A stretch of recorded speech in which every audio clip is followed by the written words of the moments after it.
You are now tuned in to Go Time Dolphins with Charlie Touche and Kadeem Simmons, the Miami Dolphins podcast that's for the fans and by the fans. Gotta make them lose their mind when it's your time. And it's showtime. Going all out when it's go time. Go. I ain't wasting no time. Gotta make them lose their mind when it's showtime. Cause it's your time. Lay it on the line when it's go time. Go. Don't waste no time. Bit of housekeeping. Obviously I'm over COVID. I hope anyway. Touch wood. But part of the reason just social media's been down, or more, I guess quiet. Part of the reason why there was no Friday episode was because I've moved house. So it's totally my fault. In between, podcasting and stuff, literally life has got in the way. So hopefully going forward now, things should be, I don't know, I guess back to normal. So if you notice, the settings behind me has changed, or I look a bit disheveled, it's literally because life has got in my way. But again, I also feel like in the 3 or 4 days since we last recorded the podcast, there's been so much Dolphin news. There's been new coaching hires. Brian Flores has got a new job, which is basically hilarious in itself, given that it's at the Steelers with Minka Fitzpatrick played the Steelers this year. So before we kind of really get into things, one thing I do want to mention is our amazing listeners for always coming back, always making sure we're okay, but also for pulling us up when we make mistakes. So one of the things we said was that Mike McDaniel didn't call plays in San Francisco. Turns out he did. But Charlie, did you see the guy who responded to you on social media about your "Where's Welker" comment? No, I didn't. So shout out to Alex Perez. This is at Alex Miami, but it's AL3X Miami. He said, "Charlie, love the show. Wes didn't do the middle finger thing. It was Izzo, T-Buck, and 2 others. Welker never won a Super Bowl with the Pats." Oh, you gotta love that. The course correction. So he said it was Izzo. I know it was Larry Izzo was one of them, and I thought Wes was one of them when he said the 2 others. So I thought Wes was one of those 2 others, but he said Wes never won a ring with the Pats. That's what he said. Dang, you know what? Let's stat check. While we do the intro, if you can pull that up, Kadeem, it's Go Time Dolphins, the Miami Dolphins podcast that goes not only across the pond but across the world. I'm Charlie Touche. I got my co-host Kadeem Simmons with me, as always, for the fans and by the fans. And I second what Kadeem was saying about the fans coming back and y'all just rocking with us. And it's kind of slow right now. We usually boom out 3 episodes a week. There's no off season for us. Everybody's like, man, you get to this time of the year where you just thinking about the Dolphins, but nobody to talk the Dolphins to or talk about the Dolphins with. And that's what this podcast is for. And before we go any further, we got a guest on the show that he's really not a guest because he comes all the time to the show. But I know we got some new followers and new listeners, and we rock with y'all. But we're going to welcome to the show one more time, ShareRide Steve. How you doing, bro? I'm doing great, man. Thanks for having me back. It's been a long time. A real long time. Kadeem missed the applause for ShareRide Steve. You see what I'm saying? Like, Kadeem got the new drops, and we can't even get the applause for ShareRide Steve, man. So you can't tell me to be doing one thing, and I'm trying to focus on basically making sure that you don't mess up no more. Because, we're not stat checking my mistake; it's your mistake. And yeah, so very, very quickly, ShareRide Steve. Also, you made it sound like ShareRide Steve is here for like the last time. You're like, for one last time. Like, no, it's like he hasn't opened the Steve, that's what it sounded like. It sounded like this was the last time on the show. This is it? No, I think it sounded like that. No. Okay, well, ShareRide Steve, welcome. And welcome week 2 Super Bowls with the Patriots, but lost both times. He to the Giants. Hey, so shout out. Let's get his name right. What's his name? To Alex Perez. Alex Perez. Shout out to Alex Perez for 1, following the show, and for 2, taking a shot at me, and I appreciate it. You know what I'm saying? We gotta check each other. So I really do appreciate that. And all of a sudden, I don't mind the Wes Welker hire as much as I didn't like it before. So shout out to Alex Perez, man. I appreciate you, bro. Real talk, man. Let's get into it, man. And it's Mike McDaniel, no S. Mike McDaniel. Kadeem, let's get it right. You know what I'm saying? Since we correcting each other. No, I know it's Mike McDaniel. I didn't add an S. Sometimes it might sound like an S. Don't make me rewind this thing, man. Listen to that. But anyway, hey, Steve, bro. Oh, before we even get into Steve, this is the episode where we talk Jevon Holland giveaway. It's coming up. Just tune into the episode, rock with us, and you're gonna get all your details for these Jevon Holland giveaways coming up. But Steve, we haven't gotten a chance to talk to you since we got a new hire, and everybody wanted a head coach. I remember when Flores first got fired, me and you were chopping it up, and we were talking all kind of ideas, and all of them were good in my opinion. Although I might not have liked the Harbaugh idea, it was still a good idea. So now that the smoke is settled, the smoke is cleared, what do you think about the hire? I love it. It feels good to be back on the show and not be the negative guy talking about the problems of our losses, the quarterback situation. I finally can come on and with good vibes in the air say, yeah, it feels good. And I don't understand even the pro Tua people, not to, I'm not jumping in that right away, but I'm saying, why did they don't like it more? This is such a slam dunk. If we are going to go with Tua, and we know the quarterback episode's coming still, but you announced that Jimmy G's dead last on your list. They just went very far. They went to the NFC Championship with Jimmy G. I'm not saying Tua's Jimmy G. What I'm saying is this is a very friendly offense. The last time I would say really, truly, truly enjoyed watching the Dolphins was the Ricky Williams days. And that's just the truth. Like he was so dominant, so enjoyable. I love a running game. I am old school. I like a physical team. I don't like finesse. I think that's why I love this Mike McDaniel hire is he's bringing a style that I love.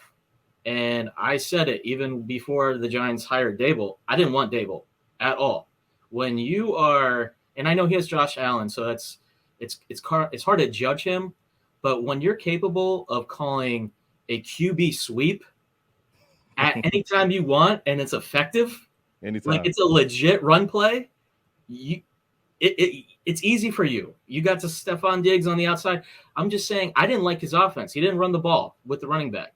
And I'm not saying he wasn't going to do that in Miami or was going to continue doing that in Miami, the same exact scheme. But I like the identity McDaniel brings. And I will say that, yes, Harbaugh was my first choice.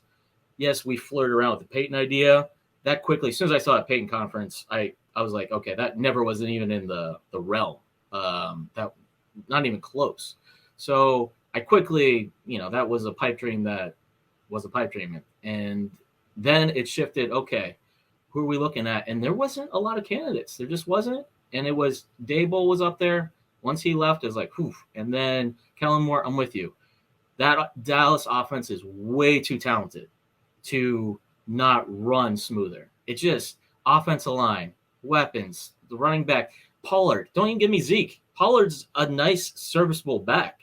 So to sum it up, yeah, I mean, I don't need to go into the details yet with McDaniel, the other things, but just the big picture wise, it's just scheme fit for me that I love. I think what I like about the McDaniel hire, I don't know if I could say it's outside of the box anymore because he's been a name that has kept coming up the past couple of years. Now, my thing is just talking scheme, what is going to allow the Dolphins to do, whether you like the quarterback or not talking about you, Steve, but whoever, if you're a Dolphin fan and you don't like the quarterback, okay, you have that. That's your right. But what this scheme is going to do is it's going to open up the run game 100%. There's no way Mike McDaniel, you came from the Mike Shanahan tree, the Gary Kubiak, the Kyle Shanahans, like everybody knows it's run game 101 with this offense. So you have to be able to run the ball. And what this is going to do is there's no more too high safeties no more. When you're going to come down, and if teams did not fear Tua, which is okay if you didn't, if teams did not fear Tua, the run game is going to be so effective now, which we don't know what we're going to do. We're going to bring in Mostert. We're going to bring in Hasty. We're going to bring in a real running back. I said real running back. I guess that's a shot at them boys now. But, are we going to draft a running back high in the draft? Who knows? But who knows what we're bringing in? But the run game will be respected. So what's going to happen is you're going to bring a safety down now in the box. And once you bring a safety down in the box, you're going to have single high.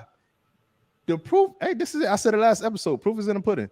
Can Tua make these throws or not? When you're going to have one safety up there, it is disrespectful as an NFL quarterback, bro, to have one safety up top. Every quarterback should be salivating when it comes to single high safety looks in the league. And Tua could never get that. And he couldn't get it.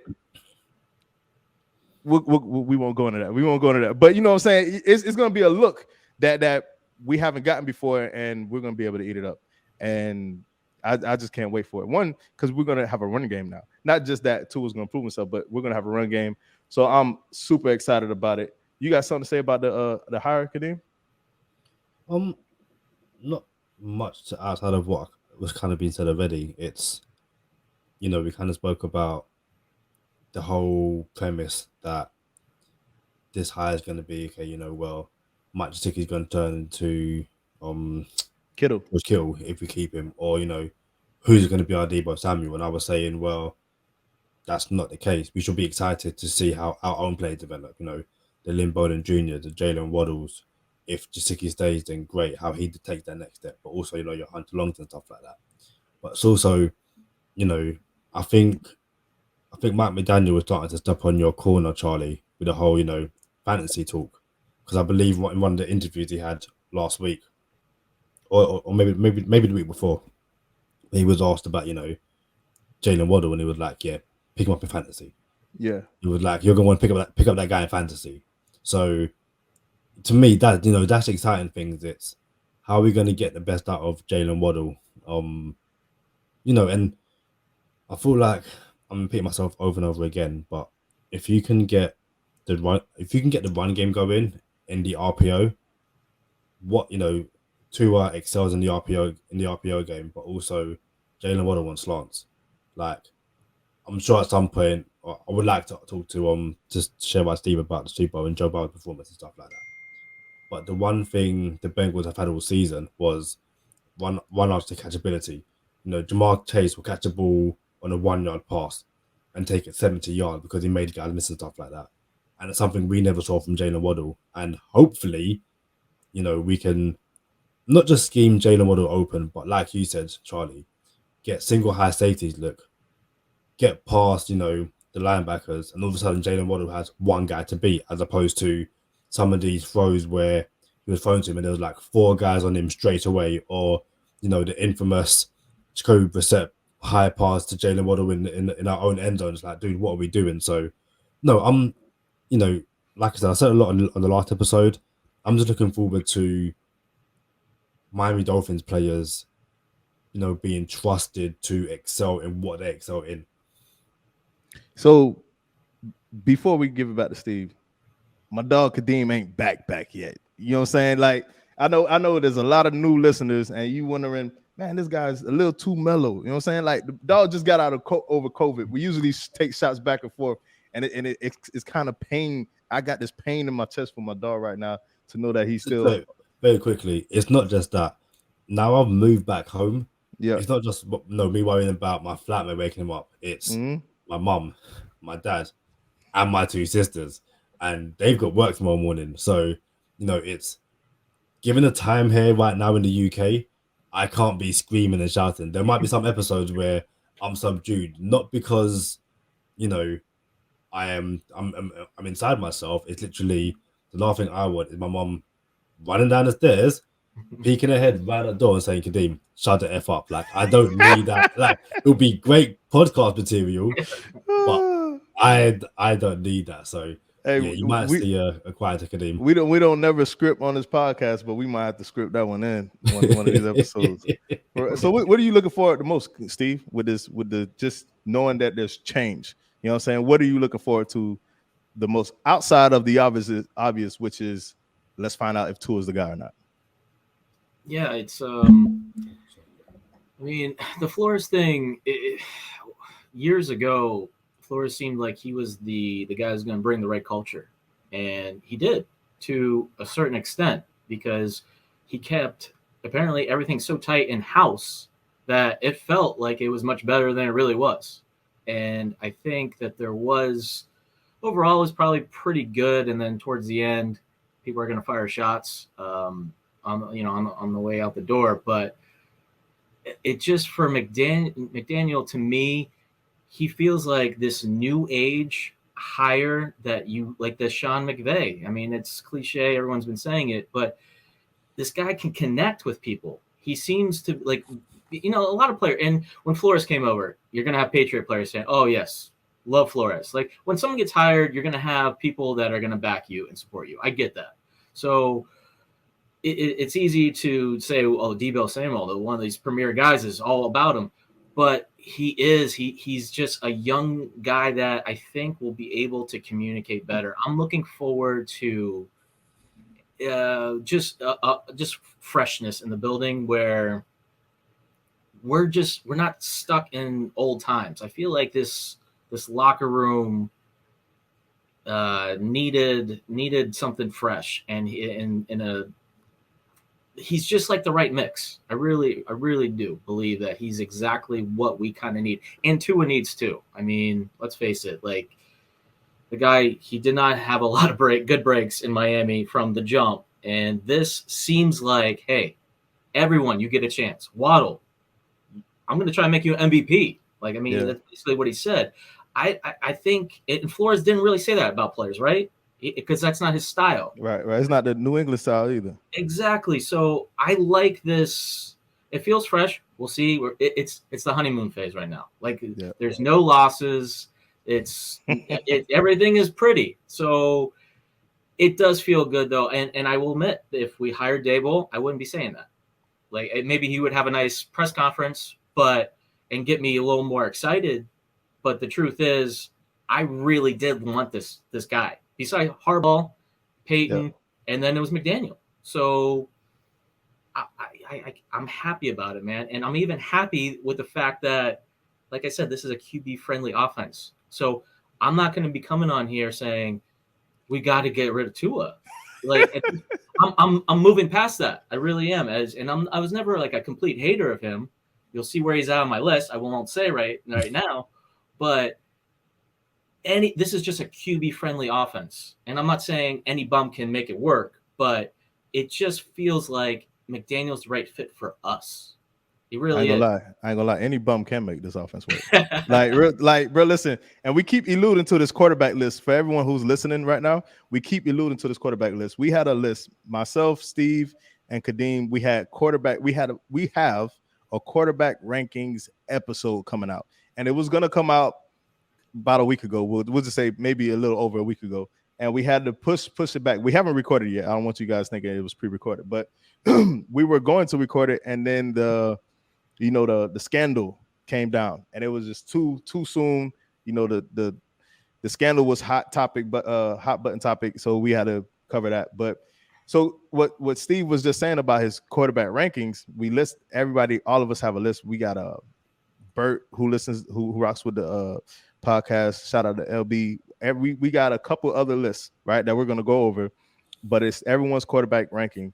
And just to be real with y'all, I'm gonna tell you, like, we're not gonna give away the list, but Jimmy Garoppolo is the worst quarterback in the league, in my opinion. Like, this is no joke. This is no sarcasm. Like, and it's funny when we were making the list, and I don't want to get too far into it, but when we were making the list, Steve, I'm like, it was so easy for me to put this list together. It's like when I was putting quarterbacks in there, and then I like, oh, I forgot this guy, and I could just swoop.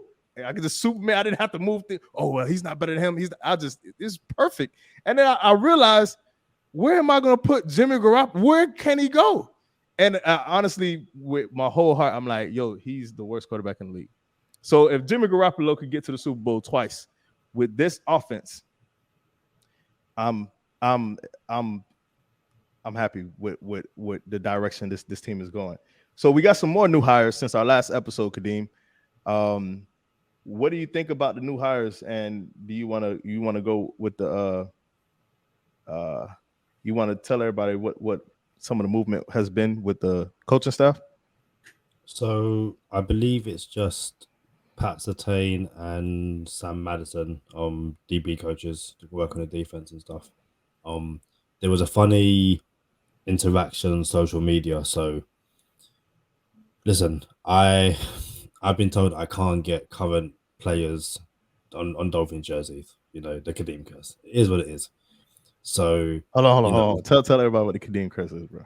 So the Kadeem curse is something which Charlie coined and something which Jevon Holland co-signed.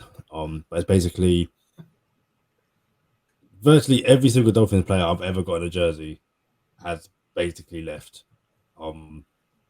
It's one of the things where, you know, I get a player and they go within a year or two. And the reason I'm not naming any of the players is because it will come up at some point over the next episode. Let me interject. Not only does Kadeem get a jersey and the player leaves, or we cut him or trade him or something, he got a Jevon Holland jersey, and Jevon Holland changed his number. Like, nah, bro, I heard Kadeem got the jersey. I'm switching up the number. You know what I'm saying? Let's get back on track though, because we got the Jevon Holland conversation coming up soon, and we'll tell you what's going on with it. But about the new hires, what you got, Kadeem? Yeah, so I was gonna say, so you know, we hired Sam Madison, former Dolphins cornerback, and I was like, okay, this is, you know, a team legend. He can't stop playing for us because he's already retired. So let me get the jersey. And then Josh Kaska from the Same Old Dolphin show was like, nah, you can't do that. Like, we want him to stay in the building, so I guess I can't get any jerseys anymore outside of my own name. But I feel like my opinion on these two coaching hires is going to differ from, I think, every other Dolphins fan, and I'm not that hyped by it. I'm not saying they're bad hires, but this whole belief that these guys are going to come in and, you know, X and Jones are going to take the game to another level. And, you know, I've seen a lot of people say, well, if Noah Igbenogany, you know, can't improve and, you know, can't become a starter after being coached by, you know, Sam Madison and Patrick Surtain, then that's it. He's done officially. And in the nicest possible way, that's not really how coaching works. I ain't gonna lie. It sounded accurate to me. But go ahead. Okay. I ain't gonna cut you off. No, it's fine. But like that, like, how many former players have, you know, become head coaches? It's that, you know, and what they specialized in doesn't translate to the players that they have on the field. So prime example is everyone saying, okay, let's bring in. Before I talk about other players, talk about these two. I'm not a professional player. You know, I play soccer to a very poor standard. But if I was to be coached by a Lionel Messi or Cristiano Ronaldo, what they do is so like instinctual that they can't teach me. You know, so before you jump in, so you know, your Noahs, your Byron Jones, your Xavier Howard, and even the safeties and stuff like that. I'm not saying that Madison and Surtain are bad coaches, but what made them special was that, you know, it's the instinct, something that is God-given talent, and you can't coach that. I see where you're going. I get it. So someone said, you know, you want to show kids growing up Aaron Donald tape. You can't show them Aaron Donald tape because there's only one Aaron Donald. Aaron Donald is the only person that could do what Aaron Donald does. So I get what you're saying. However, when it goes to Noah Igbenogany, he's been coached up already. He's been in the league 3 years now, or going on his third. It's going on his third. You know what I'm saying? So nah, bro. So when you get coached up for 3 years and you're still riding the pine, and then you do get two legends that come in, it's like, all right, this is the final nail in the coffin. Now, what can happen is you can get cut or let go, and your NFL career is on the line, and then that sparks you to become even better. That's different. But if these guys can coach you up, and a DB coach from a Super Bowl winning franchise, linebacker coach from a Super Bowl winning franchise can't coach you up, then that's all we need to see. But I got something for you, Kadeem. I like the idea of you getting college jerseys, like the Jevon Holland Oregon Ducks jersey. I like that idea. You don't like it? Well, yeah, but I'm a Miami Hurricanes fan, so I kind of feel like if I'm just getting No. But it's Jevon Holland though. It's not like you getting like Kayvon Thibodeau's jersey. Like, the thing is, like, obviously, I feel at this point, like, I do want to hear, ShareRide Steve's take on it. But yeah. Hold on the jersey or on the new highs? On the new highs, but like very, very quickly on the jersey. I even feel like if I was to get a Jevon Holland Oregon jersey, he'd be like, I feel like this guy didn't hear what I said. Don't get my jersey. Be it Oregon or Miami. Like, I need to leave. So no, I'm done. Like, I'm done getting jerseys for now. Steve, what's funny is we were going to have you on the shortly to do the quarterback episode, and then this Sam Madison stuff happened and Pat Surtain happened, and the last episode we had so much to cover that we didn't get the Zach Thomas being slided again out of the Hall of Fame.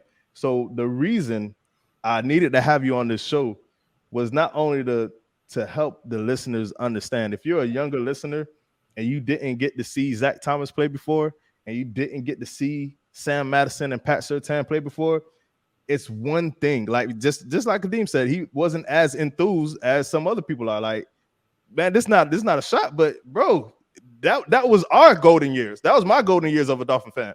You know what I'm saying? I wasn't around for 72. Although I'm everybody think I'm older than what let me stop. But you know what I'm saying? I wasn't around for that, man. So the best years of my Dolphin career, of Dolphin life as a fan, was the Surtain, Madison, and Zach Thomas, Jason Taylor years. You know what I'm saying? So Steve, bro, when you heard just the first it was Sam Madison, then it was Pat Surtain. What did you like? What was your first thought? Like, what's going on? Like, what did you think? At first I was like, where have they been? That was my first question. I was like, is this a first-time hire? Are they first-time coaches? And then I saw Madison has been coaching the past 3 years in KC. So I love that. I was like, oh, okay. He's coming from a win culture. Andy Reid, those boys have been winning a lot of games. I like that he had some experience under his belt. And for Kadeem, I understand. As a fan, it felt good because it brings us back, right? It's nostalgic. We're just like, oh, yeah, the good old days. But the truth is, what I really liked about it was, Kadeem, I'm telling you, the best part of the good old days, and this is what they're going to be bringing, these boys have swag. These guys are trash talkers, at least back in the day, right? I mean, they're not going to be getting on the field now, but they have personalities. They've done it. And it's, I think, one thing when you hire a guy and he may have the right technique, he may be able to coach you up. It is good, but I think it is different when you have someone that has done it before and has this energy about them. Like, I just feel like these guys are going to bring so much to our locker room, especially Madison. I text Charlie, man. For those that don't, Kadeem, there's another gentleman, Terrell Buckley. Those were the good old days. T-Buck. And we were battling Buffalo. And I was like, yo, let's go get, or actually, let me preface this. So Doug Flutie had a cereal out. It was Flutie Flakes. And we were playing them the coming week. And Sam Madison's like, I'm going to shove some Flutie Flakes down his throat. And it was awesome. Like, as a fan, we're just cracking up. Like, just talking trash. And Buffalo's okay. Like, they weren't like a pushover. And what happens that weekend? Sam Madison gets an interception. T-Buck falls on the ground, and he just pretends like he's shoving Flutie Flakes down his throat. They were entertaining. They had charisma. And I think that, and that's what I was going with. I was like, we got to find T-Buck and just get the whole band together, like the good old days. That's what I liked about it, man. And I just, it goes back to what I said with McDaniel and the vibe. I think it's going to be more a player-friendly environment.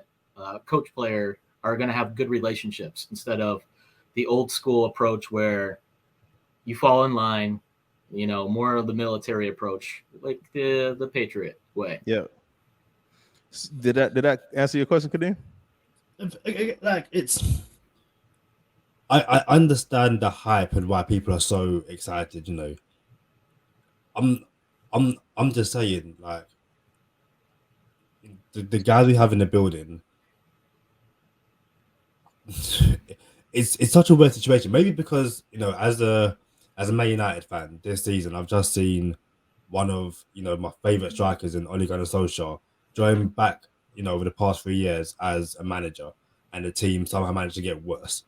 And a lot of it is because like I said, when it gets really weird dynamic in all sports. You get this dynamic where sometimes the best players are the worst coaches because again they can't teach. It'll be a case of going back to the Dolphins, Madison, and I'm not saying these guys are like that, but you might get a situation where Madison is saying to to a Noah, "Oh, just do it like this because that's how I did it," and it's like, but that doesn't help me. And I'm not saying that's going to be the case, but like I said, it's if being a great player translates to being a great coach, then Dan Marino would have been, one of the best head coaches of all time. And again, I feel I've seen people, shout out to Chris Adams. He wants Ross gone, but he's like, this is a really good hire. And it's like, I'm not saying the Dolphins are doing stuff to get fans back on side. People have pointed out that when Mike McDaniel came into the building, he was looking at the pictures on the wall. I know these guys are now coming back into the building. Yeah. And people are now saying, okay, well, go, like you guys said, get the band back together. Go get Jason Taylor. Go get Zach Thomas. But again, especially someone like Zach Thomas, who, okay, given his size, he had to really, basically overcome all the odds to be who he is. And how he's not in the Hall of Fame is an absolute joke. Although I think I might know why. It's because I've got a Zach Thomas jersey. And maybe my goodness. This guy, bro. This guy. Maybe if I get rid of it, all of a sudden. But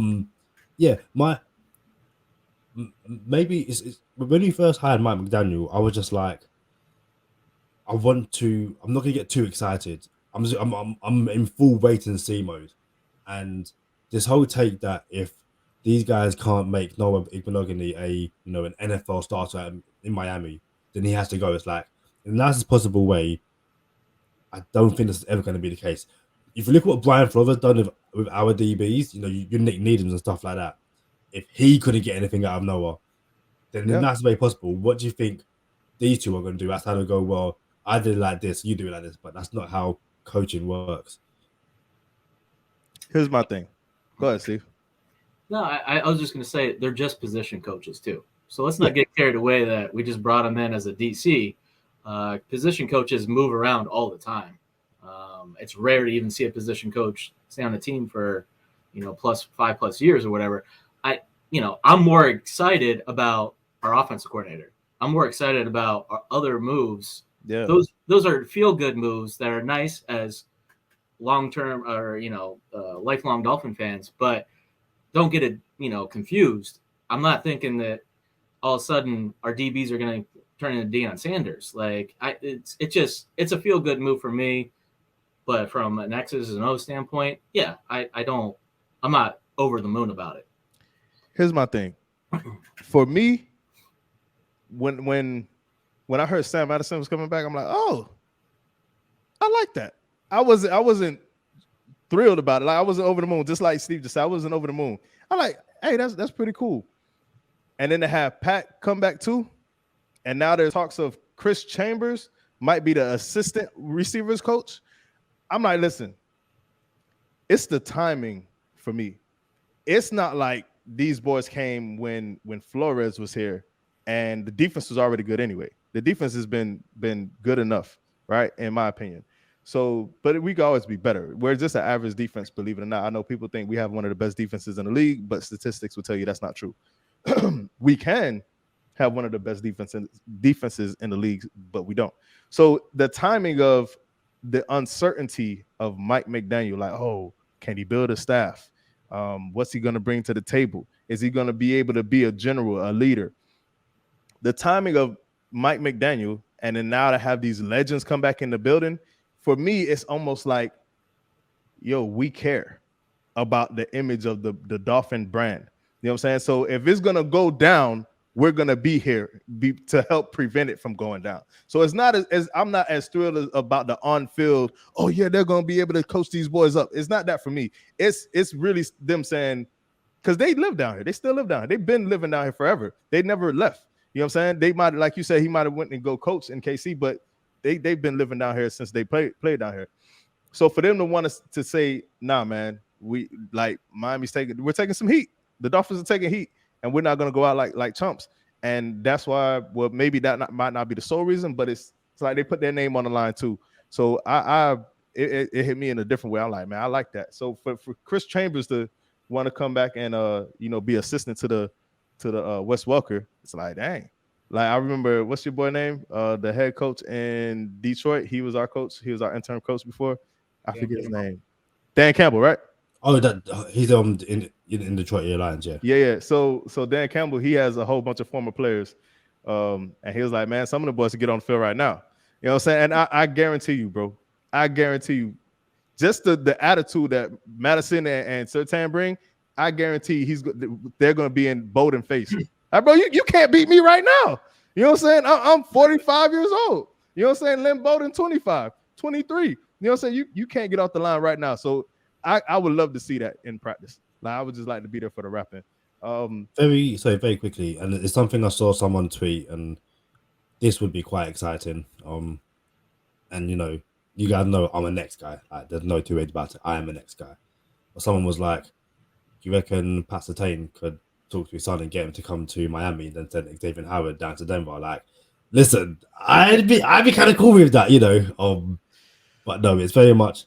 No, I totally agree with you guys. It's I'm 99% sure, but I'm pretty sure that if anything, guys like Madison, Surtain and Chambers are very much like it's those little tricks of the trade which you can only learn by playing the game, in the nicest way possible. If you haven't played, in the NFL, then there's certain things which you just don't know. So I'm sure, during games week, you'll have these guys saying, and by the way, do this because, just those little hidden tricks, which, you get Mike McDaniel played it to a certain level, but he doesn't know what it's like to, be on the NFL field.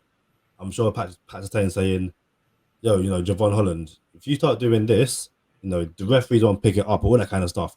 Now, granted, the flip side to that is what they did in their day might not fly in today's day and age, but there is something to say about bringing in the former players in the building just so they can pass on some of that wisdom. And I don't want people in the comment to be like, oh, it's because this guy never saw them play and he's no. Listen, I'm like that with most coaches across various sports. But no, it is going to be exciting. I still think I should be allowed to get a Sam Madison jersey. But okay, Steve, I'll ask you, what do you think? Do you think retired players, retired legends should be okay to get, given that the Kadeem curse is a real thing?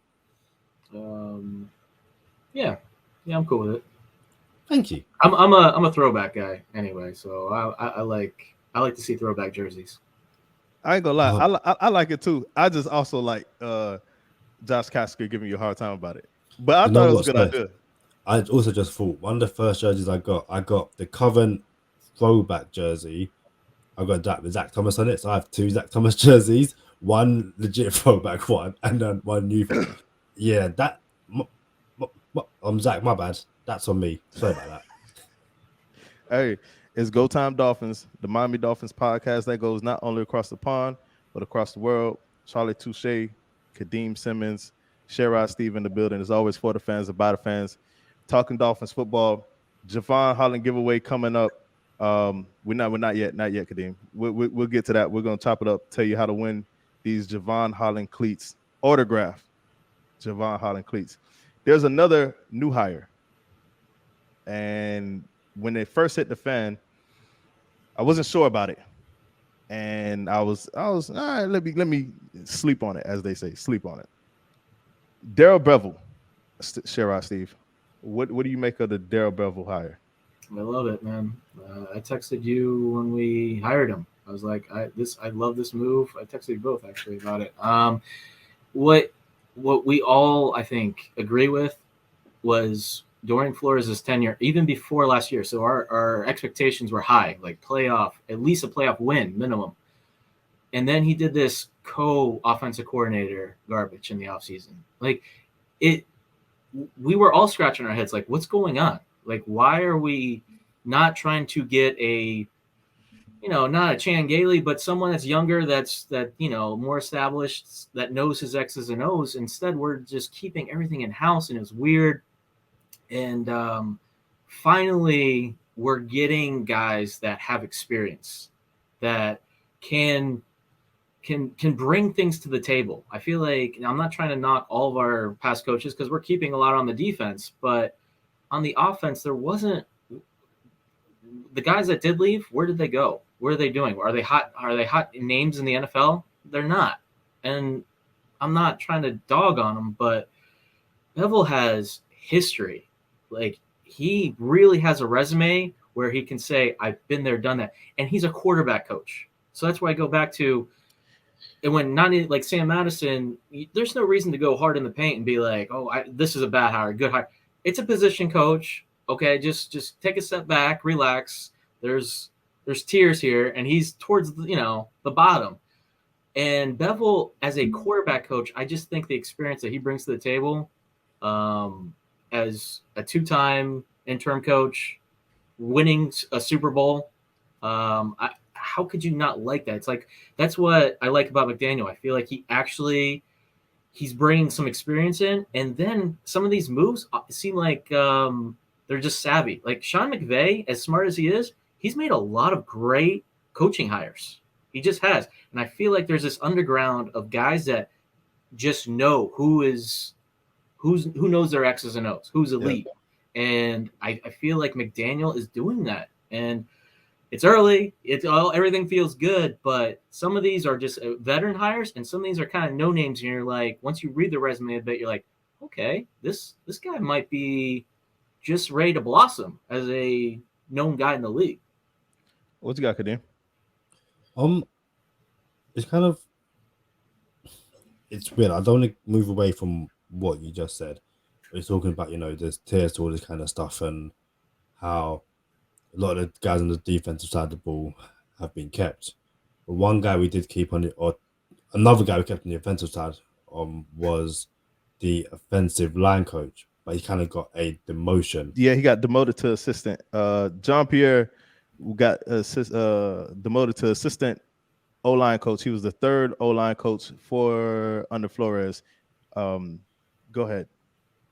And yeah, I think it's very much a case of, so to start with the Bevell hire, it's listen, a lot of people kind of point to the Seahawks Super Bowl where he the Seahawks called the play to call it. Right. And the Seahawks, threw the ball when they should have ran it and stuff like that. Right. And it's all very much, listen, I'm sure if he could, pardon? He's not calling the plays. Yeah, exactly. And I think with this hire, along with a few of the others, I'm not saying that this is them going all in on Tua, because I don't think that's truly the case at the moment. I still think there's other pieces that they need to do that, but they really are putting Tua in a situation where, us Tua fans or anyone in general can't turn around and say that they didn't at least try to help him. And it's something which, I'm sure you guys have seen the Brian Flores interview he done with Omar Kelly and a few others, I think for the I Am Athlete show. I haven't seen it yet, but I know it's coming out. So Steve, have you seen it? No. So there's a few clips, and one of the clips is there a message to Tua? And Flores was like, this whole notion or rumors that me and Tua didn't get along, it's just not true. He was saying that it was a coach-player relationship. He challenged Tua challenged him, but they got on fine. He said that Tua showed improvement over the 2 years he was in the building. And you kind of watch it and go, one, it'd be interesting to see what Tua says, but two, even your actions as a coach don't quite marry up to what you're saying. Now, again, it's a situation where I'm sure he'd done that interview and he was still trying to get a job. So the last thing he was going to say was, yeah, me and Tua didn't get on, all that kind of stuff.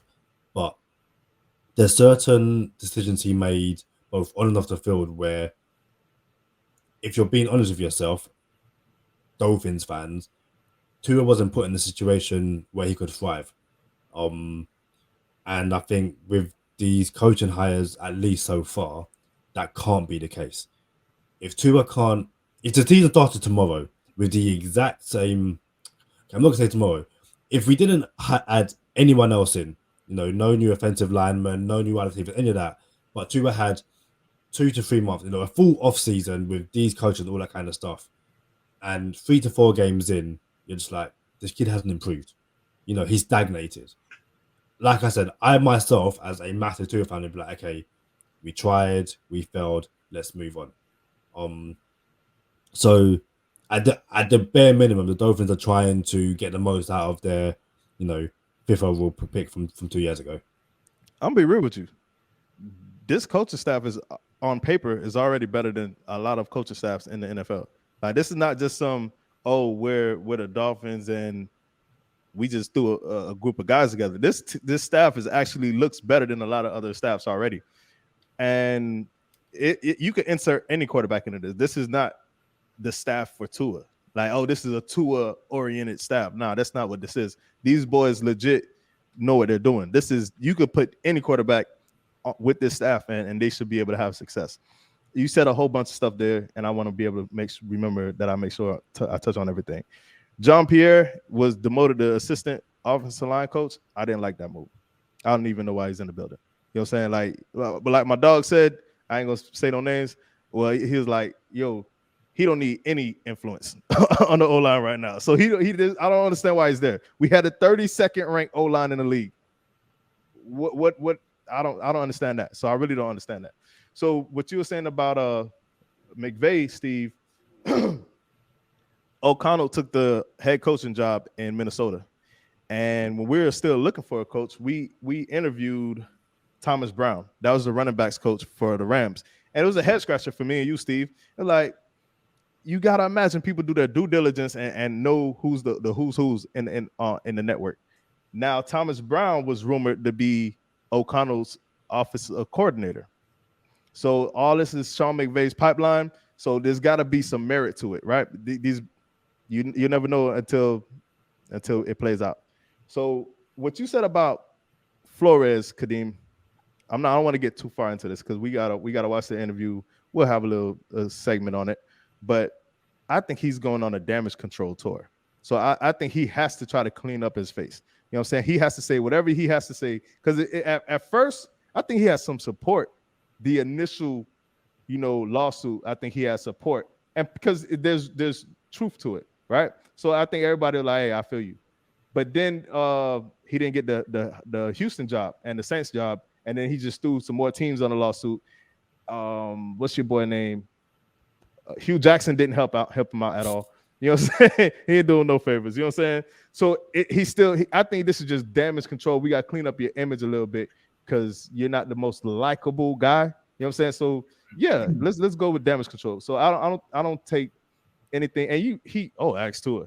Tua ain't gonna say nothing, bro. Like, Tua ain't gonna come out and have a tell-all. You know what I'm saying? Oh yeah, ask Tua. Nah, man. Tua's gonna hit you with the PC.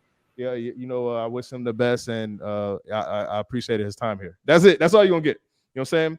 So I have a different take on Daryl Bevell than you two do. I have to take a swig of water before I get into this. And I wanted to sit on it. And I wanted to be fair. You know what? I heard it, and I liked it for a number of reasons. And I'll get to my likes before I get to my dislikes. Miami Dolphins podcast not only goes across the pond, but across the world. Go Time Dolphins. Y'all know what time it is. I like the Darrell Bevell hire for these reasons. He has experience. Something that nobody on the offensive side of the ball had in the 3 years other than Chan Gailey with the Miami Dolphins on the Flores. So he comes in off the bat with the most experience in the previous 3 years of any offensive member on the offensive side of the ball. That's off the bat. And it's not just experience. He made it to 3 NFC championships, 2 Super Bowls, right? So I like it for that reason. He has experience. He can also call plays. You know what I'm saying? So in the event, COVID is still a thing. Maybe it won't be a thing. Hopefully it's not a thing coming into the next season. But you never know. If we ever need him to take over, there's plenty of experience that could go on that side of the ball now. I love it for those reasons. I also like that he's just a quarterback coach. I don't like him. And the reason why I say just a quarterback coach, because I have too many dislikes. And we're about to get into it. For those of us who don't know who Darrell Bevell is, we brushed on it just now in the past couple minutes. But Darrell Bevell was the offensive coordinator for the Minnesota Vikings when Brett Favre was there. They made it to the NFC Championship. Brett Favre throws a soul-crushing interception, and they don't make it to that Super Bowl. They probably should have made it to that Super Bowl. Darrell Bevell, whether he gets credit for getting them that far or Brett Favre was the reason, we don't know. But he made it. He can put that on his resume. He was also the offensive coordinator in Seattle in the Legion of Boom days, where it is well known that the Legion of Boom was the reason that team was successful. However, let's be clear, it wasn't like Russell Wilson was a game manager. Everyone knows Russell Wilson is legit. And you can argue that if Russell Wilson was not the quarterback, that team may have not been successful even with that defense. So you the OC, you get credit for getting that team that far. Because if you didn't, you get blamed for not getting them that far. So even though you had a Legion of Boom, you still get credit in my book, Darrell Bevell. Now this is where it gets real, y'all. You gotta imagine. All right, Pete Carroll don't call no plays ever. He's a headphone coach. What a headphone coach is, he's more like he's just listening and making sure he's managing everything. You got your head coaches that call plays. For example, Mike McCarthy, he wanted to call plays when he went to Dallas, but they said, no, we're going to let young cat, Kellen Moore call the plays, continue to call plays, right? Andy Reid, he's a play caller. We already know how that system goes. McVay, he's a play caller. We know how that goes. Kyle Shanahan, apparently he wasn't calling plays anymore because Mike McDaniel was, but everybody knows Shanahan's a play caller. Who else? Stefanski in Cleveland is a play caller. You got a lot of coaches that come from the offensive side of the ball, and they come in as head coaches and call plays. Pete Carroll, on the other hand, you got your Pete Carrolls, your Nick Sabans. You get other coaches that just, I'm gonna manage this thing. Pete Carroll don't call plays. I need that to be clear. So for Darrell Bevell to have won a Super Bowl, they get the ring, champagne, cool. This drive is probably one of the most amazing stories in the history of football. It probably has the best play to ever happen in 100 years in the history of football, and that was an interception on basically the last play of the game in the Super Bowl from the 1 yard line, 2 yard line, 3 yard line, whatever, 2 yard line. I didn't know Darrell Bevell's name before that. And you don't want someone to know your name because of that. All right. And for you to be the offensive coordinator, to have 2 timeouts and 37 seconds left on the clock, and you're on your own 2 yard line, you have full control over the timeouts and everything. Head coach, all the head coach is doing is just listening at this time. Like, think about his ring size. Like, do I got to change my ring size? Because we're about to do this. You know what I'm saying? So Darrell Bevell is the in charge at this moment. This is important for me to know. For you to throw the most high-risk pass in football between the hashes on that play, it is unforgivable. Like, this, it's not a sin, it's just unforgivable. And I can't get there, right? So when I heard we got him, I'm like, yeah, that's cool, whatever. He's not calling plays. My dog Steve said he's not calling plays. I'm like, man, it bothers me a little bit A lot of bit. I ain't gonna lie. It bothers me a lot of bit. The most high risk pass, like Daryl Bevell, come on, bro. You couldn't throw it like you couldn't run a play action first and just fill it out. All right, let's we got a couple things. Or just run it to Marshawn Lynch, right? You have options, but you went with option one was the most high risk pass in football. I've said it on this podcast. It's not only Darrell Bevell's fault, it's Pete Carroll's fault for allowing that play to happen. Like, nah, bro, you tripping. Straight up, you tripping. And then last but not least, it's on Russell Wilson for not changing the play. I ain't even gonna lie to you. I said that before too, right? But Russell Wilson did not have the right personnel in there to run the ball. You know what I'm saying? So that he gets out of that, but Peyton Manning used to change plays all the time. Like, yo, we're not running this play. Straight up, Marvin, what you want to do? Straight up, Peyton Manning used to do it, right? So hold on. So very, very quickly. So Peyton Manning used to do that, and who was the offensive coordinator? It doesn't matter. Oh, dude, that's my point. It don't matter. You're just Peyton Manning, dude. Of course it matters. How? 100. Steve, you know who Peyton Manning office OCs were? Jim Caldwell. I don't know if it was Jim Caldwell. That's we could get Alex. He was for a certain period of time. We could get Alex Perez on that. I don't know who the OC was, but Peyton Manning. You also had Adam Gase, yeah. So Adam Gase. Right. So and I say that. So this is me trying to still be calm without getting too animated, given the time and stuff like that. But you know, Charlie and I met on Adam Gase. You know, that was our head coach when we met, and I was drinking the Adam Gase Kool-Aid at the time. I've since come back and gone do the guy's trash. Like, don't tell me otherwise. Which I disagree. I disagree. I don't believe he's trash. But go ahead. But at the same time, so you just said that Peyton Manning used to change plays all the time, but like, no, we're not doing that. So Adam Gase would call a play. Manning would be like, dude, you're smoking something. I'm not doing that. Do something else. So how does Adam Gase get credit? So we don't know how many times somebody will change a play, but we know that they have the ability to change plays. And Manning done it. I'm not saying all the time, but Manning done it a lot. Yeah, a lot. You gotta watch Peyton places, bro. Yeah, no, but at the same time, so Adam Gase gets a job of Peyton Manning changing the play. That's look, I'm not. We're not talking about Adam Gase right now. But I'm just saying before you get on Bevell's dome for doing that and stuff like that, and Russell Wilson not changing the play, have some consistency that Manning had to change the play because Adam Gase is a trash play caller. Cool. How about this? I'm building the case. I don't just need that game. I got a case built. Right? You said dislikes. I'm hearing one big dislike. Oh, that's a huge dislike. It's a huge dislike. But let's go to the next one. So everyone can agree. We could all agree on this. Seahawks were not the same after that.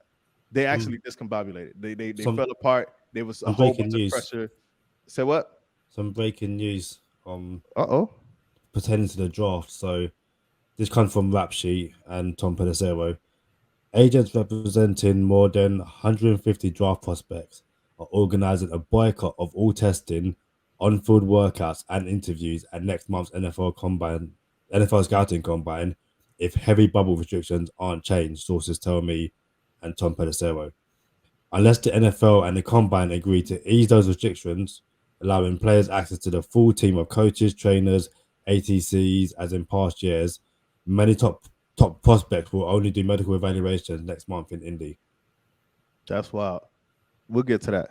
That is very wild. Remind us to get to that in bonus time, Kadeem. Dislikes, right? So Daryl Bevell, everybody knows the team wasn't the same after that. It discombobulated. Everybody was at each other's dome. People started leaving. They never got back to the Super Bowl, actually. They never got back to being good. Year and a half later, a lot of people were questioning Russell's abilities. He was about to get paid his contract. You know, he was basically a 4th round pick, I think. He wasn't really getting money when he was in those Super Bowls, right? And they're just questioning Russ now. Like, oh, is Russ the guy? Like, come on now. He proved himself to be the guy, by the way. And Darrell Bevell, there's an article. Matter of fact, I wonder if I could send this article. Look at you, Johnny on the spot, Slick. I'm gonna send this over to you, Kadeem. See if you could pull it up while we're talking about it. If not, I'll tell everybody how to find this link. So Darrell Bevell has an article where he's very critical of Russell Wilson on a couple of plays.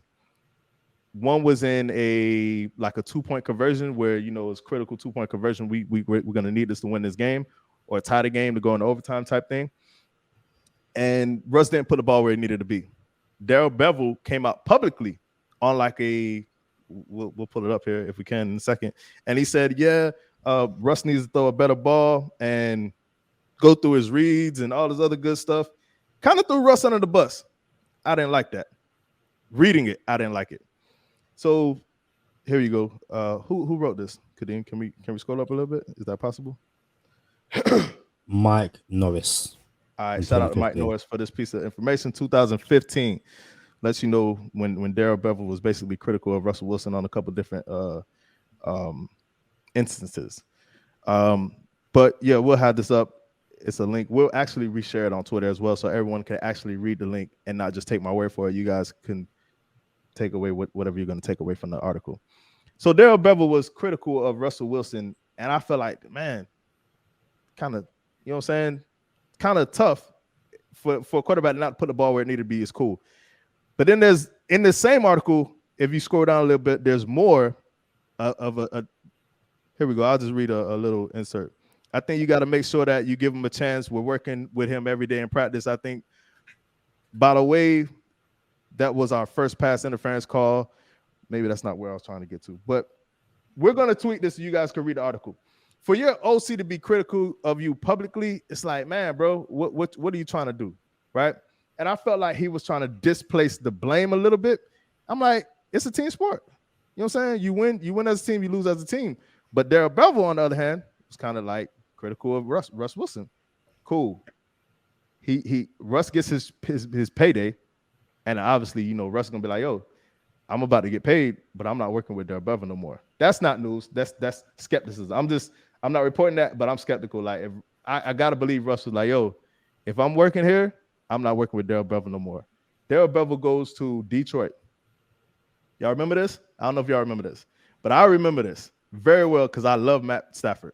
And pre-Tua, before the Dolphins drafted Tua, and Gase was the head coach, I wanted Gase to trade for Matt Stafford, and it became a thing because Matt Patricia was actually in Detroit, and Gase and Patricia are cool, and there was like a week of, Stafford might become a Dolphin. And I love Matt Stafford. So when Darrell Bevell became the OC in Detroit, Matt Stafford had an issue with Darrell Bevell. So now you got Russell Wilson and Matt Stafford having an issue with Darrell Bevell. Okay, two pretty good quarterbacks, by the way. Week 1, 2019, they're playing the Cardinals. And they're up 18 points on the Cardinals. Detroit is up 18 in the fourth quarter, by the way. And the Cardinals come back. And everybody want to get on Shanahan for letting a 25-point comeback happen. But if you're up 18 in the fourth quarter, you shouldn't let it happen. That's on the OC. That's on Matt Stafford as well. I'm getting there. And I know I'm talking long, but I got some points to make.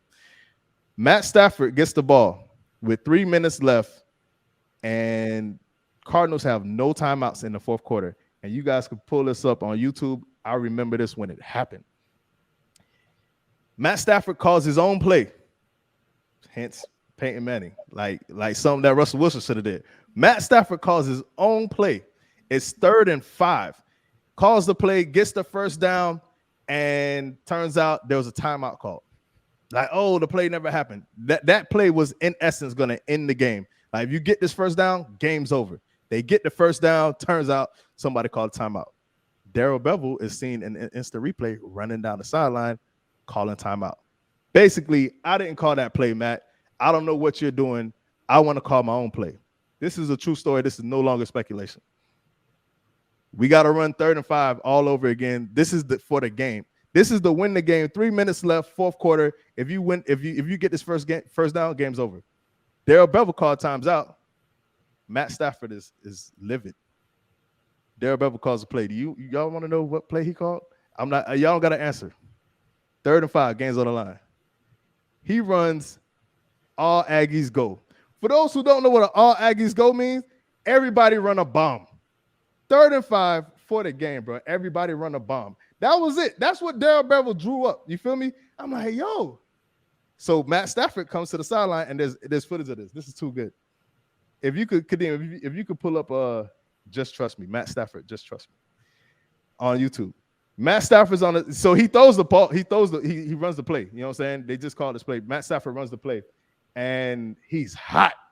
And he's like, you could kind of tell the word he said. I'm not gonna repeat it, but you could see the body language in what he said. And he walks to the sideline hot, and he sits on the bench, and then he pulls this up. Kadeem's gonna pull it up, and he basically says, "Just trust me, because he called his own play, got the first down. Daryl Bevell called timeout, runs his play, and it was a bomb. Everybody runs a bomb. Obviously, did not work. And Matt Stafford was hot. Do you see it, Kadeem? All right, there we go. So everybody listen to the audio version. Here goes Matt Stafford on YouTube. If you just Google Matt Stafford, Just Trust Me, come up. You guys will see this. Do you remember when this happened, Steve? No. Can you play it, Kadeem? Will it play? And instead, the Cardinals will get another chance. So trust me, just trust me, he says, right? Like, bruh, I've been playing football all my life. I know what I see out here, right? Daryl Bevell, nah, bro, I didn't know what you was doing. So I had to call timeout, right? So that's when Matt Stafford hit me with it, just trust me. All right, cool. Matt Stafford ends up leaving. Daryl Bevell ends up leaving. But he became interim head coach there. So that's a really good look. It really is. So then he goes to Jacksonville under Urban Meyer. And Urban Meyer gets fired, and Daryl Bevell becomes interim head coach, which is also another good look. That's experience. But he had Trevor Lawrence. How good did Trevor Lawrence look last year? He didn't look great. He didn't look like, oh man, Daryl Bevell really turned Trevor Lawrence into something. You know what I'm saying? And it's fair, it's short-lived, it's a short sample size. I understand, I get it. But I don't despise the move. I just don't like it, bro. You know what I'm saying? I don't want Daryl Bevell every day to talk to my quarterback every single day, bro. Like, that's too much of an influence for my quarterback. But I'm okay with it. You know what I'm saying? He has experience. I don't like it, bro. Can I go? Yeah, go ahead, Steve. My bad. I appreciate y'all patience. Yeah. I basically heard two dislikes. I heard horrendous Super Bowl play call, which, yes, every football fan ever in the world knows. And at the time, even before he didn't turn around and hand off the ball, everyone's like, what? You give it to beast mode. No playoffs either. No doubt. It was horrible. And then you tell me there's a bad Matthew Stafford moment. Right. And then you say that it wasn't a great look in Jacksonville with Urban Meyer. It wasn't. And how was that look at the end of the year when they beat the Colts? And Darrell Bevell was the head coach. And the Colts needed to win the game. They win, and they're in the playoffs. That's a game, though. We talk about the product, but we're talking about the productivity of your quarterback for the whole year. Where was that? How productive I was would Trevor say Lawrence? Urban Meyer was a poison in that locker room, and that team really didn't have a chance no matter what was going on. Didn't it come out that Urban Meyer kicked someone? Yeah, the kicker. Yeah. Allegedly, he kicked okay, but again, it's like, I'm basically echoing what Steve said. It's like a lot of these points, I was just going, okay, that's cool. That's cool. But that's what y'all saying. But what I see is a pattern. Like, yo, you deflecting with Russell Wilson. You deflecting blame with Russell Wilson. Not even just in the Super Bowl. So the Super Bowl play was one whole thing. Then after this is years after the Super Bowl thing. You still have a problem with Russell Wilson not taking blame for yourself. Oh yeah, Russ could have did this better. He could have read that better. All right, cool. You came out publicly with that. I don't know why. No, but that's valid though. That's valid. Is it? Yes. Listen, and it's the same way when Tua is skipping balls into the ground. It's like, Tua, you need to do better. So if Russell Wilson isn't putting the ball where it needs to be, someone's gonna come out and say, Russell, do your job. So about that article we just pulled up. Now, what I can say is we should watch the plays that he's talking about. I'm not trying to go that deep. Now, it would be valid if we watched those two plays that he was talking about, or was it just a bad play call? We don't know. You know what I'm saying? But I know there's a lot of deflecting going on. There's a lot. This is a pattern. So go ahead. So yeah, I just feel like there is a pattern. There is a pattern. The man keeps on getting hired. Getting the league. No, bro, that's not good. The pattern is that everyone is saying this man can coach and he knows his X's and O's. Has he had some blemishes, some real lowlights? Yeah, of course. but you like Todd Haley. That man ruffled a lot of feathers. Well, I like Todd Haley as OC. Okay. What's the difference? Because he would call out Big Ben, and Big Ben did not like Todd Haley. They had a rough relationship. They didn't like each other before they even had a snap in the regular season. That was bad off the snap. Hold up, but how far did that Pittsburgh team go? Didn't that team get to like AFC Championship? Oh, that's not my point. My point is just because we could have some disagreements with some players and coaches doesn't. I mean, it happens all the time. And then let's go talk about Adam Gase. You're a big Adam Gase fan. I mean, I don't know if I'm big. Sure, Sam Darnold and Ryan Tannehill and people would dog him too. But the thing with Bevell is, it's straightforward. Let's think about Wilson. Who does Wilson look like? He looks like Tua. He's not very tall. Mm-hmm. And when I look at Bevell, I'm like, okay, maybe this man is used to an undersized quarterback that can help develop passing lanes. You see how y'all deflecting? Deflecting? Bro, hey, what happened to Trevor Lawrence? Y'all put it on Urban Meyer. I am putting on Urban Meyer. Come on. Everyone put on Urban Meyer. Come on, bro. Bro, I can't do it. Who was the DC in Jacksonville this past year? I don't know. Exactly. But everyone knows Urban Meyer was the head coach. What got to do with Trevor Lawrence production? The team was just garbage. The team was awful. We lost that garbage team, I know. But Tua could lose 4 games and he's out the building. I know that Jacksonville team won that last game, and Bevell was the man at the helm, dude. That's funny, bro. Tua lost 4 games last season, and y'all kicking them out. And Trevor Lawrence getting all kind of that you had Urban Meyer. Sorry, Trevor. And the way you're talking, I feel like he's our head coach. Like this man. That's why I said I'm okay with it, but I really don't like him. Influencing my quarterback every single day. I don't like that. But the thing is, again, like I'm looking back at what Daryl Bevell has said in public. Mm-hmm. He said you just have to make a better throw in it. What if? And again, we probably should get the play up, but I don't have. It's 2 plays, by the way, that he was critical of. But if he's saying to his quarterback, you need to do a better job, which is something that, rightfully or wrongfully, Brian Flores said about Tua. You need to do a better job. And you know what? Me as a fan, there's a play. I can't remember who it's against this season where he throws I commented on Twitter because people saying it was a great throw by Tua. Jalen Waddle was like, it really wasn't. Well, I think it might be against the Giants. But Waddle has to go up and catch the ball. But if he throws to him in stride, it's probably a touchdown. No, that was the Patriots. It was the first game of the season. I was actually at that game. Okay, but even so, it's like if Flores had come out after the game and said Tua needs to do a better job of putting the ball in a situation where his guys can make a play, damn straight. And if on those plays, Daryl Bevell is saying Russell Wilson needs to put the ball in a place where if he's saying that, he's not deflecting off him. He's saying I called a play, you executed the play wrongly. That's not me. That's on you. Hold up, Kadeem. All of a sudden, I look bad because you can't do your job. Hold up, Kadeem. But it's not the fact that he's saying it. He's saying it publicly.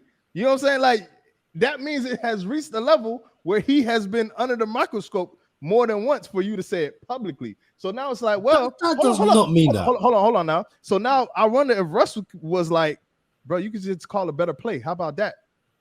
I wonder if that was a conversation. No, I'm just saying. We have a pattern with Daryl Bevell. That's all I'm saying. Okay, but in that instance, so you're telling me that Russell Wilson is throwing the ball poorly, turn around to Daryl Bevell and go, dude, call a better play. It sounds like to me that Daryl Bevell still has skeletons in his closet about the Super Bowl play call, and basically like, yo, if Russ throws a better play with that too, then we could have won that Super Bowl. Instead of saying I'm tripping with that play. So I think his go-to is just to put it on the quarterback. Nah. That's on Russ. That the Super Bowl was on Russ too, because he could have threw a better ball. Oh, that 2-point conversion was on Russ too, because he could have threw a better ball. Nah, bro, that's deflecting, bro. Put it on yourself. That's all I'm saying. I think it's unfair to have a go at him on the play that we haven't seen. So it's so in total, it's still 3 plays though. Yeah, of course, yeah. It's still 3 plays. But my homework is to go back and look at those plays. I'm gonna find those plays. I feel you, Kadeem. But my thing is a bigger picture. Like, why are you still all and publicly about it? So why is it a bigger picture? Because if on those 2 plays Darrell Bevell is right. If we can look at those players and go, you know what, Wilson messed up there, then to a certain degree, Bevell has every single right to say that's on Russell Wilson. Again, you know what? This is to bring back to the Dolphins. Yeah, one thing we've heard. This is the Dolphins. He's our. I'm saying, yeah, but to Tua and I guess to bring it to Tua and Brian Flores. One of the things we've heard over the past few weeks is that Tua doesn't like to be coached hard. Apparently, that he's like the soft quarterback, and there's Dolphins fans who are saying he worked under Saban. Like you can't be a college player under Nick Saban unless you like have something about you to basically take what Saban throws at you. And I'm not saying Russell Wilson is soft. He's a very unique individual, but at the same time, I have no problem if every once in a while a coach comes out in public and says the team is executing stuff poorly. If they're executing stuff poorly, very quickly. One thing we hated as Dolphin fans of Brian Flores was us losing, him going, yeah, just go back to the plan and work harder. No, execute better. No, on the field. I got a problem if that same said coach has a problem calling the right plays. So if that's the coach saying we can execute the bad plays that I'm calling better, yeah, I got a problem with that. But yeah, you've seen one of 3 plays. Until you see all 3 plays, then I have proof that he's publicly coming out and throwing his quarterback under the bus multiple times. But listen, how about this though, Kadeem? Tua's dad coached him extremely hard. And that's on the record. That's documented. There's a documentary about it's called Tua, actually. And his dad, like everybody knows, his dad was like, I think his dad forced him to throw the ball left-handed. Like he's right-handed. You know what I'm saying? And his dad said, nah, left-handed quarterbacks, there's not enough. And then if you become a good left-handed quarterback, you're gonna get seen. Like so he's used to being coached hard. I don't know where that Flores thing came from. But you ready to get into a bonus time, Kadeem? I believe we have something to go over with Jevon Holland, unless you want to do it bonus time. Yeah, no, I was gonna do that right now. So Jevon Holland giveaway. I can't thank Jevon Holland enough. We can't thank Jevon Holland enough for everything he's done for the podcast. Friend of the podcast, Jevon Holland. Like it doesn't even that doesn't even say enough about the man. So we shout out to Jevon Holland. We appreciate you. He has blessed us with these autographed cleats, and we are gonna give them away on this podcast. And here is how you can get your hands on the Jevon Holland giveaway. And one of the questions, and there's going to be multiple questions. One of the questions, Kadeem, you want to explain how this is going to go? Yeah, of course. So there will be, I believe it's 3 questions. Really unprofessional of us to kind of not have the questions. Like I'll say it on there. 3 questions. 3 questions. Once you hear all 3 questions and have your answers, then you can slide in our DMs on Twitter, Instagram, both at GoTime Dolphins, or I believe our email address is gotimedolphins@gmail.com. But with your 3 answers, tell us your 3 answers. And people that get it right, we will pick the winner on the show, and that's how you win the Jevon Holland signed autograph cleats. So it'll be a raffle, and we'll select the winner on the show so everyone can see the raffle. Also, you have to subscribe to our YouTube. Send the picture when you send your answers, and that's that. But the first question is, when Jevon Holland came to the show, we mentioned the Kadeem curse. What jerseys does Kadeem have that are of what players that are no longer on the Miami Dolphins? Kadeem has these jerseys, and these players are no longer on the Dolphins that Kadeem mentioned in that show. You know what? I'm glad you said that, because in a recent episode I mentioned someone else jersey who I have who don't care. So it literally is only the ones that I mentioned on that show. If I've mentioned someone else on a different show but not on that show, it doesn't count. There's no bonus points. Like, great, I'm glad you listened to other episodes, but it's literally just the ones on the Jevon Holland episode, which is available on YouTube, Spotify, iTunes. As Charlie said, what players basically make up the Kadeem curse? Y'all know what time it is. Stay positive, test negative. For Kadeem Simmons, I'm Charlie Touche. Also for my dog, ShareRide Steve. Thank you for tuning in this time. Make sure you catch us next time on Go Time. Fans and Already. by the fans. Gotta make them lose their mind when it's your time. And it's showtime. Going all out when it's go time. I ain't wasting no time. Gotta make them lose their mind when it's showtime. Cause it's your time. Lay it on the line when it's go time. Don't waste no time. Charlie was out here getting me hyped, like my parents aren't sleeping and stuff. Hey, nah, bro. Your shirt says your name on it, Kadeem? You got a clothing company coming out? No, my I wish my boy does. He just started his own clothing company with his missus. So yeah, that's what I am wearing. Do you know what? I really should shout him out. So give me 2 seconds and I can shout out my boy. It might be a case where you can do some Go Time Dolphin stuff. Hey, that'd be pretty GTD. dope. But they're called Two Kisses Designs. The Two Kisses on Instagram and Facebook. It's number 2 Kisses Designs. Yeah, my one is my name instead of an A. It is Batman because massive Batman fan. And yeah, I think it's pretty dope. If you ever see me slide up on here with a Go Time Dolphins t-shirt or hoodie, like, can you where to get that from? I'll get my boy to do it. No offense. Hey, Steve, is Batman a superhero? Yeah. Yeah. You know what, Steve? I would have had to question our friendship, bro. Like, yeah, we can have disagreements, but bro, I do not subscribe to the crowd of people who say Batman is not a superhero. I can't even rap with y'all boys. You know what I'm saying? Y'all don't even at me because I'm not even gonna entertain y'all. But Batman is a superhero. Stop trying my dog. Bruce Wayne in the building. What you got, Steve, about what you make of this Hall of Fame joke that Zach Thomas has not been selected for the Hall of Fame yet? It's tough, man. When you look at the numbers, he's my second favorite Dolphin of all time. True story. When I was in high school, I was a sophomore, and we had practice after school. We had to kill like an hour or whatever, and this was in Fort Lauderdale. And my boys and I, we just drive around, did whatever, and we stopped at Smoothie King, and I was the only one that wanted one. I went in by myself and turn around my shoulder. I'm the only dude in there.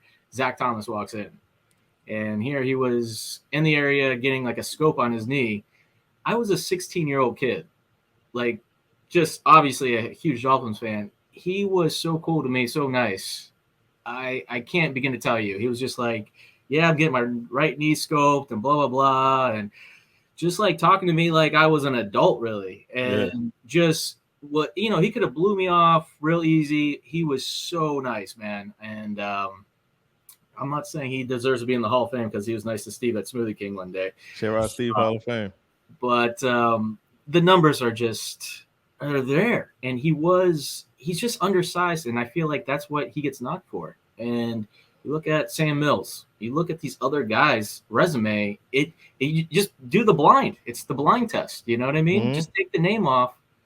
It's ridiculous. The team was solid. That defense was so solid.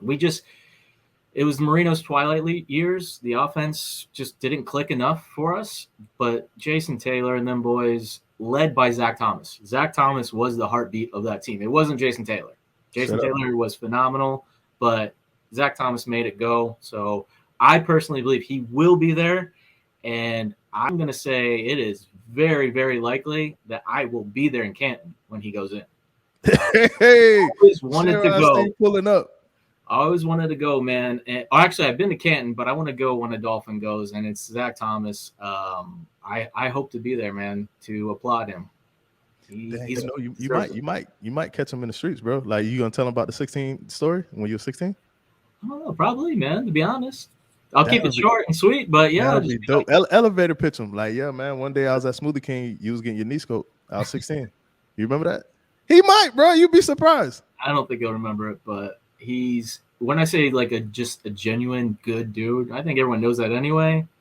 It just makes it even worse, because you don't understand why the voters who usually influence, the guys they don't like, they do like, He just checks all the boxes, man. I can't get behind the Hall of Fame no more. After the Terrell Owens thing, it let me know that there was room for foolery.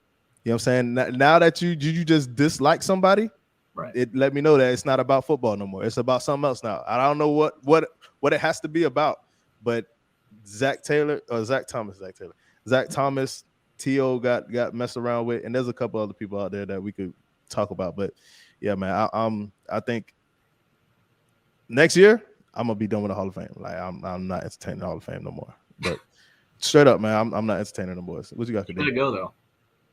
You gotta go. Only to probably finish on that tweet I said about earlier, the NFL draft one, and something which could have major ramifications, not just for the Dolphins, but the entire NFL. So again, basically, a large number of draft prospects have basically said that unless we can do all testing, on-field workouts, and interviews at this combine in Indy, we aren't going. Listen, it's one of those things in which the combine is an event in itself, and for some players, getting in front of a head coach or a coaching staff could be different between getting drafted and getting undrafted.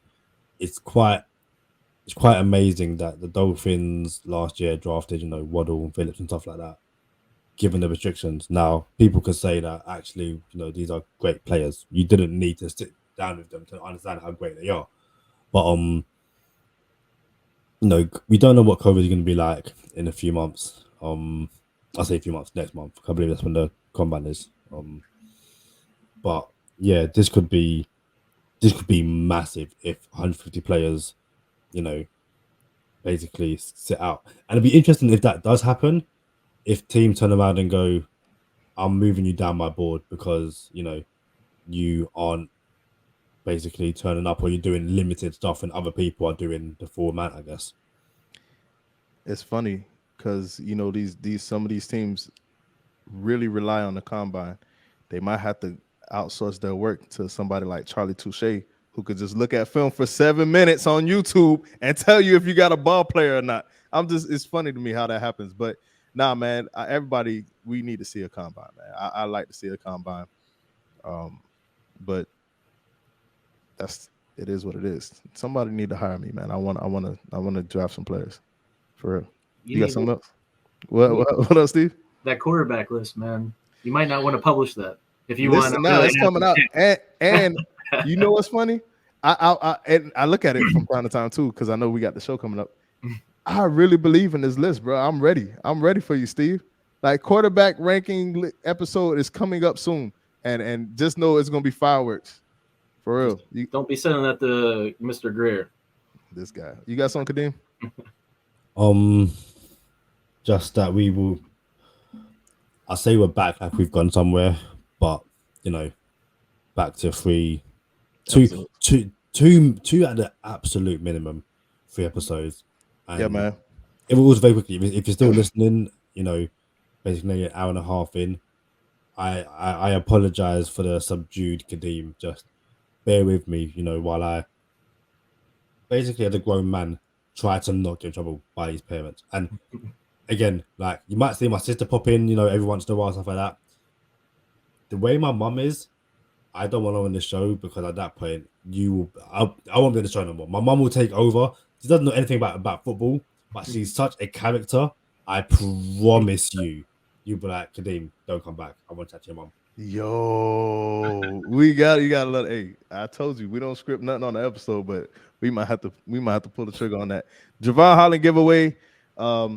Stay tuned for the next few episodes. There's going to be a question in every single episode that you have to answer before you can submit your answer to us on social media. So you got to pay attention to every episode. Also, when you send your answers, send a screenshot that you have subscribed to our YouTube channel with your answer. Y'all ready?